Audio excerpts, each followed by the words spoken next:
Good morning all, চলে আসলাম আবারও একটি শর্টস ভিডিও নিয়ে। আমি সাধারণত এই ধরনের ভিডিও করি না, তো যাই হোক, চোখ খুলেই ডিসেম্বর পড়তে না পড়তে চলে আসলো আমার বাড়ি গিফট। তো গিফটটাকে আনবক্স এখনও করিনি, তাই ভাবলাম আমার বন্ধুদের সাথে একটু শেয়ার করে নিই। চলুন দেখে নেওয়া যাক গিফটটা বক্সে কি আছে। ও মাই গড, ভীষণ পছন্দের একটি জিনিস। এই দেখুন, কফি মগ।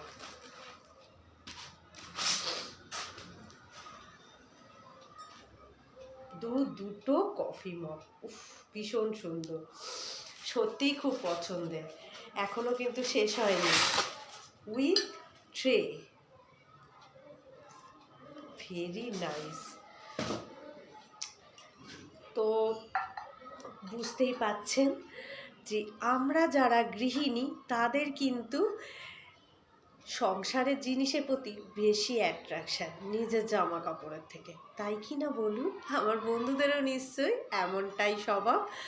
তো যাই হোক, ভীষণ মন পছন্দের একটি গিফট, চোখ খুলেই উঠে দেখতে পেয়েছি সারপ্রাইজ গিফট।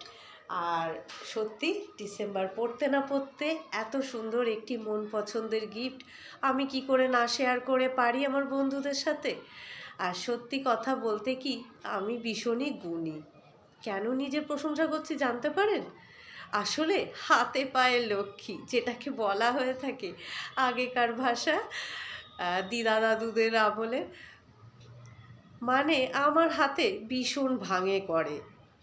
এইটাই হচ্ছে আমার স্বভাব, খুব ছটফট করে করি কি না। তো হাতে পায়ে লক্ষ্মী সেটাকেই বলা হয়, শুনেছি দিদার মুখে দাদুর মুখে। তো আমিও সেই প্রবাদটিকে আপনাদের সামনে উচ্চারণ করলাম। ভীষণ ভাঙে। তো যাই হোক, তবু কি সংসারের জিনিস কেনা যাবে না? নিশ্চয়ই কেনা যাবে, তাই না? যেহেতু আমরা গৃহিণী, আমাদের কিন্তু জামা কাপড়ের থেকেও অ্যাট্রাকশান থাকে সংসারের যাবতীয় জিনিসের প্রতি।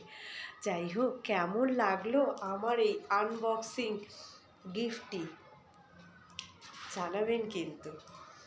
আবারও দেখা হচ্ছে নেক্সট ভিডিওর সাথে।